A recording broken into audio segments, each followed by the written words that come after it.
PM Modi પ્રગતિ મેદાન ખાતે હાલ સંબોધન કરી રહ્યા છે। સીધા ત્યાં જોઈએ।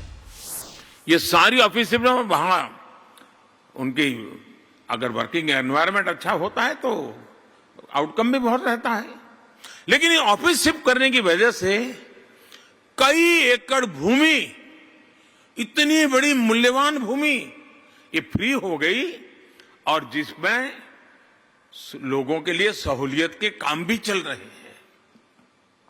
मुझे खुशी है कि सेंट्रल विस्टा और देश की नई पार्लियामेंट का बिल्डिंग भी आज तेज गति से चल रहा है। आने वाले दिनों में भारत की राजधानी की चर्चा होगी।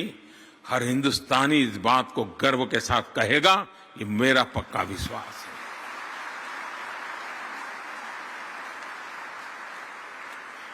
साथियों, ये जो इंटीग्रेटेड ट्रांजिट कॉरिडोर हमारी सरकार ने बनवाया है, उसमें भी आधुनिक इंफ्रास्ट्रक्चर और एनवायरनमेंट का यही विजन, यही तालमेल है। प्रगति मैदान के आसपास का ये पूरा क्षेत्र दिल्ली के सबसे व्यस्त क्षेत्रों में से एक है। सालों साल यहां लोगों को ट्रैफिक की गंभीर समस्या से जूझना पड़ा है। आईटीओ चौराहे पर कितनी अधिक दिक्कत आती रही है, ये हम सभी बहुत अच्छी तरह जानते हैं। और मेरे जब कार्यक्रम बनते हैं तो मैं 50 बार सोचता हूं, मेरे एसपीजी वगैरह को कहता हूं कि भाई या तो सुबह 5 बजे मुझे निकाल दो, लोगों को परेशानी न हो, या रात को देर से निकालो वहां से, दिन में मेहरबानी करके उस रास्ते से मत ले जाइए, लोग परेशान होते हैं। मैं जितना बच सकूं बचने की कोशिश खुद करता रहता हूं, लेकिन कभी कभी मजबूरियां हो जाती हैं। आज ये रचना के कारण ये जो 1.5 किलोमीटर से अधिक लंबी सुरंग बनी है, ये जो टनल बनी है, इससे पूर्वी दिल्ली, नोएडा और गाजियाबाद की तरफ से रोजाना आने जाने वाले हजारों साथियों को बहुत बड़ी राहत मिलेगी। इस इंटीग्रेटेड ट्रांजिट कॉरिडोर से दिल्ली के लोगों का समय बचेगा, गाड़ियों का ईंधन बचेगा। अभी मुझे प्रेजेंटेशन दे रहे थे, उसमें बताया था कि 55 लाख लीटर पेट्रोल की बचत होने वाली है। यानी ये नागरिकों के जेब में पैसे बचने वाले हैं। अगर मैं किसी को 100 रुपये देने की घोषणा करूं तो मेरे देश में हेडलाइन बन जाती है, लेकिन मैं अगर ऐसी व्यवस्था करूं जिसके कारण उसके 200 रुपये बचते हैं, वो खबर नहीं बनती है, उसका महात्मा ही नहीं है, क्योंकि उसमें पॉलिटिकल माइलेज नहीं है। लेकिन देश का भला करना है तो हमने स्थायी व्यवस्थाओं को विकसित करते हुए जन सामान्य की सुविधा और उसका बोझ कम करने की दिशा में हम काम कर रहे हैं। अब ट्रैफिक जाम बचेगा, दिल्ली का पर्यावरण भी बचेगा। हम आराम से कह देते हैं टाइम इज मनी, बड़ी सरलता से कहते हैं। अब ये टनल बनने से कारण टाइम बचेगा तो कितना मनी बचेगा ये भी तो सोचना चाहिए। लेकिन कहावत के लिए टाइम इज मनी ठीक है, लेकिन यहां भारत सरकार की इस योजना से टाइम बच गया तो मनी बच गया, वो बताने के लिए कोई तैयार नहीं है।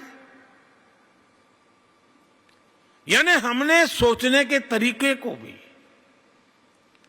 हमारे पुरानी आदतें, पुराने बॉक्सेस में चीजें डाल डाल करके देखने के बजाय बाहर आने की जरूरत है।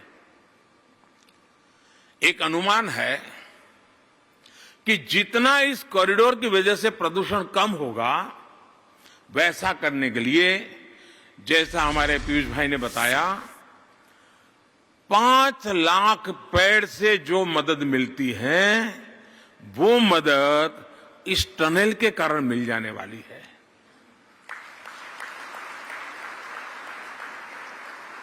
इसका मतलब ये नहीं कि पेड़ लगाना नहीं है।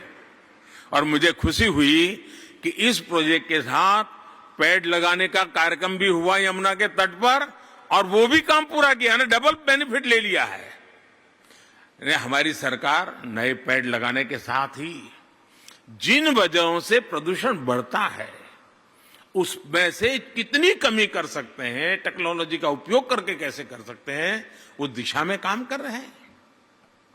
अभी हाल ही में भारत ने पेट्रोल में 10% इथेनॉल की ब्लेंडिंग के लक्ष्य को प्राप्त किया है।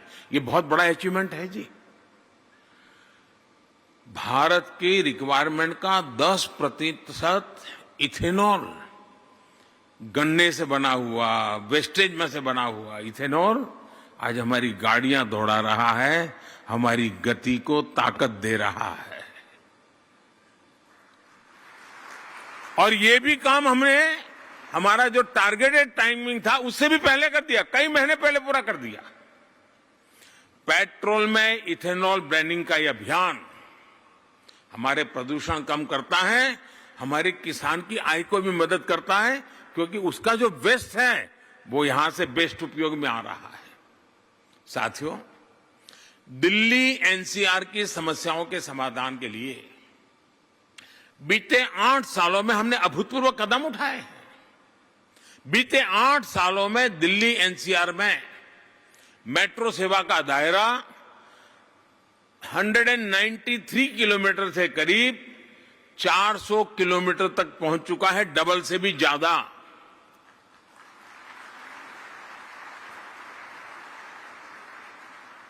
अगर कुछ नागरिक व्रत ले लें कि मैं कम से कम 10% मेरा जो ट्रैवलिंग के लिए अब व्हीकल का उपयोग करता हूं, मैं 10% मेट्रो का उपयोग करूंगा। हो सकता है मेट्रो पे थोड़ा भीड़ बढ़ेगी, लेकिन इतना छोटा सा कर्तव्य भी हमारे दिल्ली की जिंदगी को कितनी मदद कर सकता है और एक नागरिक के साथ एक कर्तव्य भाव का आनंद कितना मिल सकता है, वो भी एक अनुभव का विषय है। और कभी कभार सामान्य जनों के बीच में जाकर के ट्रैवल करने का भी एक अलग आनंद होता है। उनकी जिंदगी को जानने समझने का उन 5-10 मिनट में भी थोड़ा सा अवसर मिल जाता है। यानी मल्टीपल बेनिफिट है। और अगर मेट्रो में पैसेंजर की संख्या जरा ज्यादा रही तो इकोनॉमिकली भी वायबल बनेगा। हम सब मिलकर के चीजें चलाएंगे तो कितना बड़ा फायदा होगा। देखिए, दिल्ली एनसीआर में मेट्रो के बढ़ते नेटवर्क की वजह से हजारों गाड़ियां अब सड़कों पर कब चल रही है वो ज्यादा हो सकती है, और इससे भी प्रदूषण कम करने में बहुत मदद मिली है। ईस्टर्न और वेस्टर्न पेरिफेरल एक्सप्रेसवे में भी दिल्ली को बहुत राहत मिली है। हजारों ट्रक सीधी सीधी बाहर से निकल जाती है। दिल्ली की इंटरस्टेट कनेक्टिविटी पर अभूतपूर्व स्केल, अभूतपूर्व स्पीड आज पहचान बन चुका है काम का।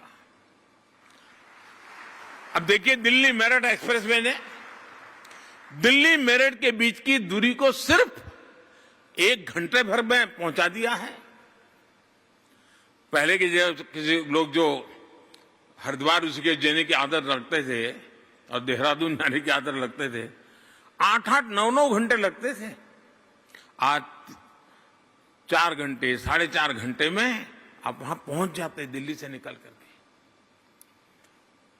और समय की ताकत क्या होती है।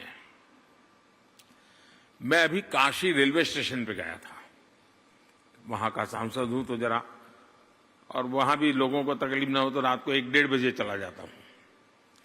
तो मैं काशी रेलवे स्टेशन पर गया, मैंने कहा देखूं क्या क्या व्यवस्था है नागरिकों के लिए। तो सब देख रहा था। फिर मैं वहां के जो रेलवे का काम देखते थे उन लोगों से मैंने पूछा कि ट्रैफिक के संबंध में, ट्रेनों के संबंध में। तो उन्होंने मुझे बताया कि साहब यहां वंदे भारत ट्रेन, उसकी डिमांड बहुत है। मैंने कहा भाई वो तो थोड़ा महंगी भी है। और नहीं, बोले साहब आज गरीब व्यक्ति सबसे ज्यादा वंदे भारत में जाना चाहता है।